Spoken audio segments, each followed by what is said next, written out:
এতদিন বুলডোজার দিয়ে ঘর ভাঙত, কিন্তু আজ অফিসে বসে কলমের খোঁচায় কেড়ে নিচ্ছে মসজিদ, মাদ্রাসা আর ওয়াকফের জমি।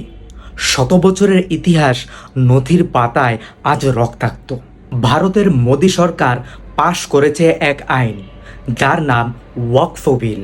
কিন্তু এই বিল মানেই হলো মুসলিমদের ধর্মীয় সম্পত্তি অমুসলিমদের হাতে তুলে দেওয়ার বৈধ রাস্তা।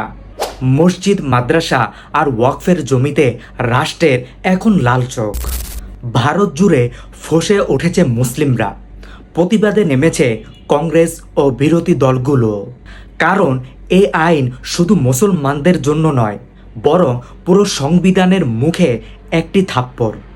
এতেই শেষ নয়, কাশ্মীরের পেহেলগামে পর্যটক নিহত হওয়ার পর বিনা প্রমাণে গুড়িয়ে দেওয়া হয়েছে মুসলমানদের ঘরবাড়ি। জান, মাল, ইজ্জত নিয়ে মুসলমানরা আজ এক অন্ধকার গহ্বরে বসবাস করছে।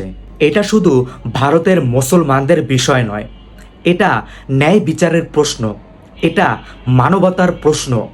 এখনও যদি মুসলিম জাতি এক না হয়, তাদের একতা, ঐক্য প্রতিষ্ঠা না করে, তাহলে তাদের জন্য অপেক্ষা করছে এক ভয়ঙ্কর সময়।